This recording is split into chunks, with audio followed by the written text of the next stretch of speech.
In this video, you'll learn how to contact Bluehost Support quickly and get through to a real person when you need help, whether you're dealing with a website issue, a billing question, or just need clarification on a feature. Knowing exactly where to go and what to do will save you a lot of time and frustration. Let's start from the very beginning. To reach Bluehost Support, you'll first want to go to their website. You can either go directly to the official Bluehost contact page or simply visit their main homepage. If you're not sure where the contact page link is, don't worry. Going to the homepage works just fine for what we're doing. Once you're on the Bluehost site, look toward the bottom right corner of the screen. You should see a small chat bubble icon there. This is the quickest way to start a conversation with their support team. Go ahead and click on that chat bubble. It may take a second to load, especially if your internet is a bit slow, so just give it a moment if nothing appears right away. When the chat window opens, you won't be connected to a human agent immediately. Instead, you'll first interact with Ask Blue, which is Bluehost's built-in AI assistant. This automated assistant is designed to answer common questions, provide quick links to help articles, and try to solve straightforward issues without needing a live person. You'll typically see a greeting message from Ask BLU, along with a text box where you can type your question or select from suggested prompts.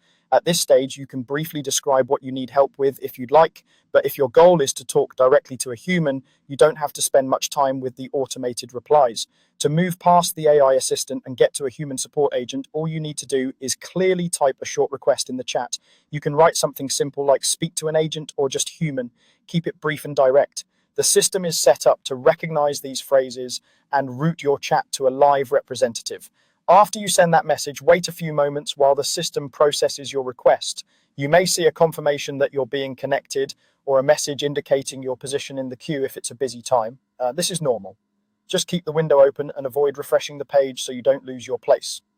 Once a human agent joins the chat, you'll usually see their name or an introduction message. At this point, you're talking to a real person from Bluehost Support. Now is a good time to clearly explain what's going on. Be as specific as you can. Mention which website or product you're asking about, what you were trying to do, and what error or problem you're seeing. The clearer your explanation, the faster they can understand and help you. If the issue is more complex, the agent may ask follow-up questions or request screenshots. Keep an eye on the chat so you can respond quickly and keep the conversation moving. When you're done and your question has been resolved, you can simply close the chat window. That's all there is to it. By going to the Bluehost site, clicking the chat bubble and typing speak to an agent or human, you can move past the automated assistant and reach a real support representative whenever you need help.